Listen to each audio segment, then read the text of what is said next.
Welcome to Civilian Jeeps. I'm Jake, and today we're at the Great Smoky Mountain Jeep Invasion, and we've got an interview with AMC Jeep Man. A lot of you probably know him on Instagram as AMC Jeep Man, but let's just go ahead and dive right into it, and he's going to tell you about what he calls the red Jeep.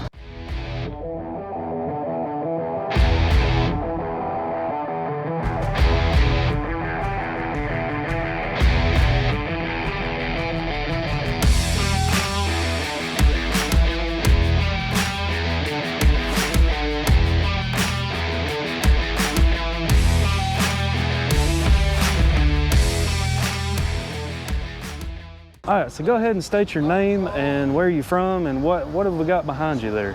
I'm James Belcher. I'm from Wentworth, North Carolina, and this is the red Jeep, sometimes called the Sunday Jeep. It's my 1986 Jeep CJ7 Renegade. All right, James, how long have you owned this Jeep here? I have owned this CJ7 here for 27 years. 27 years, that's a while. It was a daily driver for about 5 years before I was able to have it as just a spare vehicle.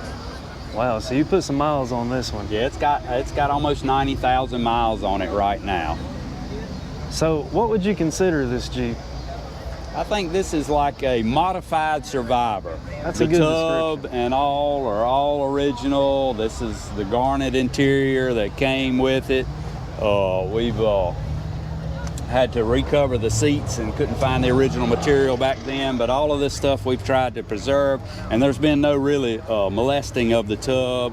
The frame's the original. It's the original Dana 44 because it's a late 86 CJ in the rear end, but now some of the rest of the drivetrains had a few tweaks here and there over the years, and of course I like them set up, so I've got some add-ons, but these are all things that that you could remove if you wanted to. Well, I see your 401 on the fender there. Let's go ahead and pop the hood and look at this. So this is excited to see this 401. It's nasty right now, but this came out of a 1974 Javelin. I have a Edelbrock R4B intake and a 750 double pumper Holly. I love the Edelbrock valve covers. It's got a good sized Crowler cam in it, but it's a stock compression. So what would you say horsepower and torque numbers are if you had to take a stab at it? I'm just guessing. It's maybe 250, 275, real honest numbers of horsepower, and probably 250 pound-feet of torque. He'll still move down the road though. Okay. Oh yeah, it gets up and gets along pretty good, but it's not a drag car. So I see you got power brakes. Original power brakes, power steering. Yes. You got HEI distributor. Well, this is actually a Ford Motorcraft distributor. Okay. But the late model Ford that you can also put what they call a big cap, and it goes right on the Motorcraft distributor. So this is actually a Ford product you can buy for like an E350 van with a V8, and it comes with this little adapter here. It's got a wider rotor button, but it's got the HEI style cap, so you can run the HEI kind of plugs, but it still has an external coil over here, and I'm running like a TFI coil, and I'm firing it off of an HEI module, but it's outside the V. Yeah, that is nice. I hadn't seen that yet. That's a cool. That's a old cool Jeep forum trick from 20 years ago. Oh, really? Yep. So wiring on this, is the wiring original? The wiring is original. It's just been maintained, and it's a little nasty. Needs to be cleaned back up, organized. So what year did you say it was? This is an 86. An 86. Last year. Last year the CJ. Yeah. This last year's CJ. That's awesome. And the wiring's original. That's even better. Cylinder. And first I put a 360 V8 in it, and then I needed that motor for something else, and I had acquired the 401 and put the 401 in it. But it's backed up by Torque Flight TF999. They switched to Chrysler transmissions in 1980, and this was an original automatic tilt column Jeep, and so it's still got the 999 in it. And then I'm running the Dana 300 transfer case. Is it twin stick? It is not a twin stick because I don't really trail ride this Jeep anymore. That's true. And so I left it original. So output ratio 4:1 or 410s with a lunchbox locker. Got an original lock right back before they were bought out by Richmond Gear in here. It's been in here for 2 decades, and it'll still click, click, click, click, click, and chirp when you get on it on a corner. Yep. And I'm running right now. I'm running YJ springs. I've got 3.5 inch YJ springs. So Okay. it's the front end set forward a little bit. Yeah. Because of that, it gives better clearance for turning with the 36 inch TSLs on these old school 15 by 10 turbines. I like those turbines. Yeah, That's they're my nice. favorite. And Yeah. I finally found an old set of Dual-Matic, but they were Sears branded. Really? I've Lock and not hubs, seen because Dual-Matic would private label those. I'd love to find a set that said Montgomery Ward on them. Oh yeah, But, that'd be nice. Or So- Selectros. You'll see them labeled as Selectros too. I seen your sticker on the side there. Tell us a little bit about Carolina Trailblazers. Carolina Trailblazers is, as far as we can tell, the oldest continuously operating four-wheel drive club in the Southeast. We were established in Wow. September of 1971. We have had a trail ride every month of the year, every year since then, barring no interruptions at all, except we had that would cancel one for weather, and we've only done that 5 times in the last 28 years that I've been a member. Gosh. And so Yeah, that's pretty crazy. and I know there's an older club in New York, and there's several older clubs out west, but as far as I know, we're the oldest. So front axle 44. So what you have here is a narrow track, full-size Jeep front end, like out from under a Wagoneer or a plain just Cherokee, cut 4 inches out of the long side, and it fits perfectly on the CJ spring width, and it's the same as a wide track width CJ axle, the kind they used from 1982 to 1986. It's geared 410 with a limited slip. I made the inserts to do the tie rod flip so that my tie rods are on top of the axle for a little bit better steering language. And this is an old Tompkin machine steering brace. It's also probably 20-25 years old. Hey, still does the job though. Still does the job. 3.5 inch YJ springs in the front. I'm running some fishbone YJ adapter shackles. I could have made, shackle mounts. I could have made them, but man, that was so easy just to buy them. And how does it drive? it drives pretty wonderful. well? We did the all CJ ride today on the Foothills Parkway. Glide right through it. one-handed. Now I do need to replace the steering shaft from the column down to the box. It's beginning to get a little play in it, but outside of that, it handles great and it tracks great, and it rides surprisingly good, especially with the 36 Swampers on it, and the YJ springs help that a lot. So what have you got going on here on the side? What is? I worked as a machinist for years, and I needed a catch can, and I always, if you know any machinists, they hoard metal like you wouldn't believe, so we save scrap for every little kind of project, side project we think. So me and a friend of mine whipped this up. He was a certified nuclear pipe welder, and I just made the parts, machined them out, and he welded them together for me, and I made the bracket. And that's how we ended up with that, and this bumper. This is a bumper we made from leftover scrap. That's actually stainless steel as well. We whipped it out at work over a couple of different work weekends when we'd take break. And so one thing I am going to ask you though is on Instagram, I seen you used to have a winch. I did. What happened? I ran out of time to get ready for a Smoky Mountain Jeep invasion, trying to get this bumper to replace the one I had pulled off and put on a different Jeep. So I'm trying to decide if I've got a nice handmade aluminum a winch mount that I made that was on it with that Smitty belt, but I also have a worn SE, Jeep SE 8274. Oh yeah. And Warren is the absolute best. They've supported our club and Southern Four Wheel Drive, and just they're great people. I love them. They're the winch to rely on. So I've got to have an 8274 on here. So, old classic CJ like this nice. It needs an 8274. It needs an 8274 badly, and it needs painting badly. So does this CJ7 have any rust on it? It has one real small spot of rust, other than a few little surface rust, and it's right in here behind the roll bar, and it's smaller than my thumbnail. You can't really see it, but that, as far as I know, that's all that's in there. And The body is otherwise pretty solid, except for where I've like maybe chipped the paint, taking the hard top and doors off of it over the years. I'll pull the hard top off typically of any Jeep. I've got this as a hard top. I'll pull the top off usually around the 1st of May and usually put it back on around sometime the 1st of November. And then I run a bikini top.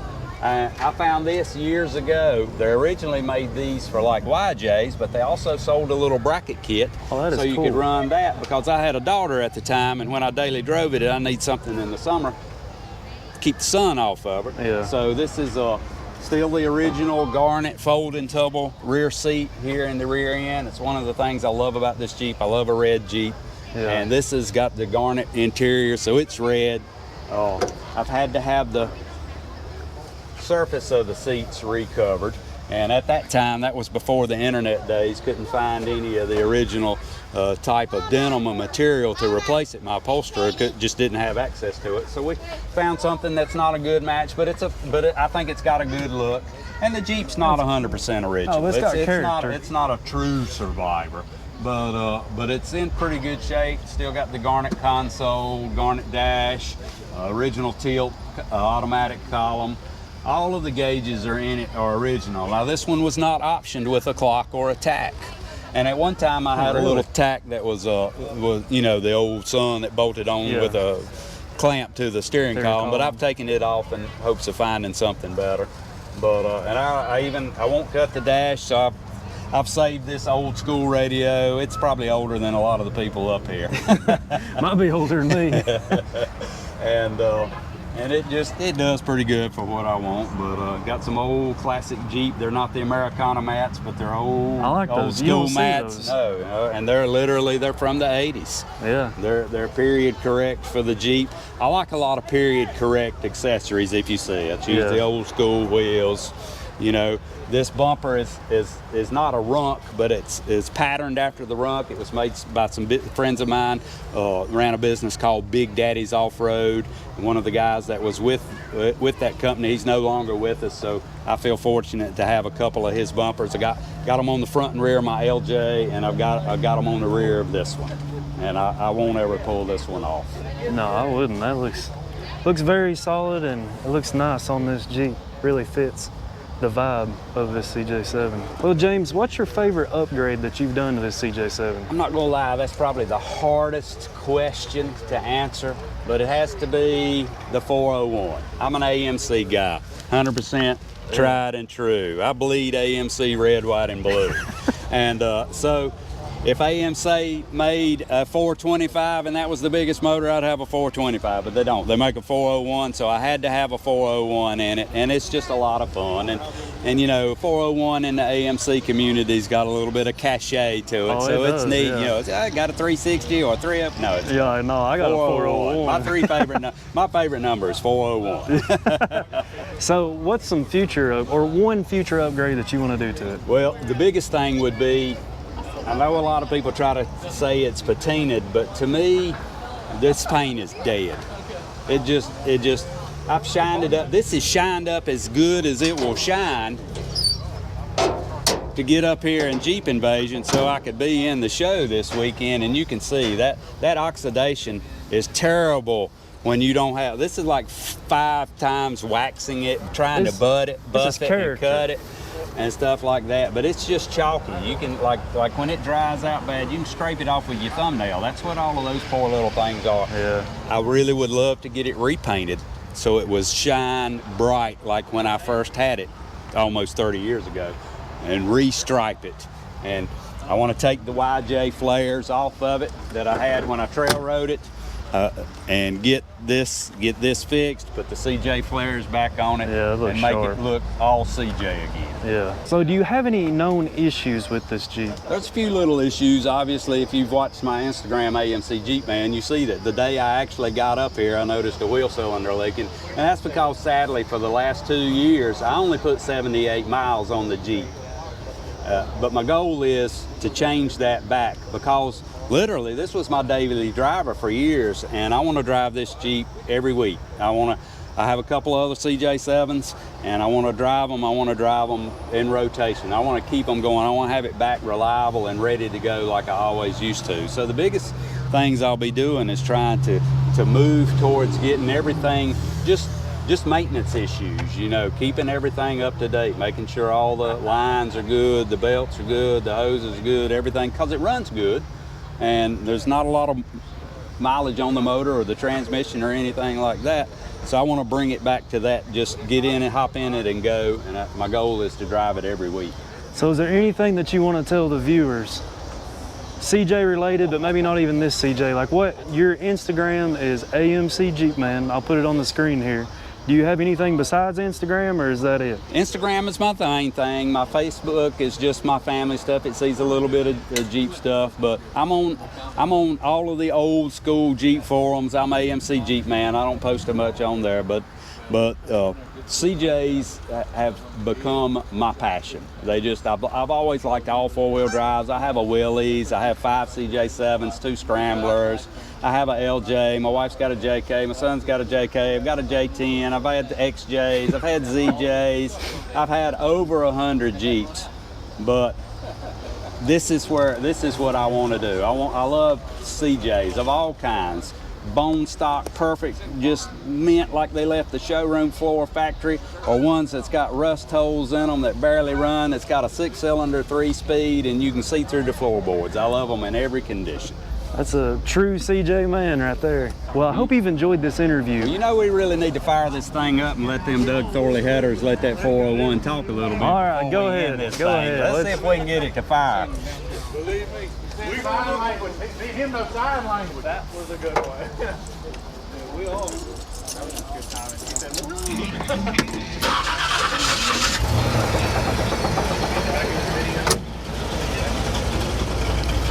Dual exhaust run out the back. We're probably going to go back old school and put side pipes on it and headers again. Headers and side pipes on it again, hopefully by next year. Well, it sounds pretty good. Has a nice rumble to it.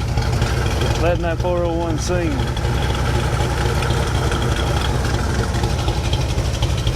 All right, so I hope you've enjoyed this interview with AMC Jeep Man, James Belcher. Make sure to go check out his Instagram and, you know, give a like, and make sure you follow him and all of his future Jeep endeavors. Now, if you've liked this video, let me know in the comments below, and when it comes to Jeeps, keep it classy.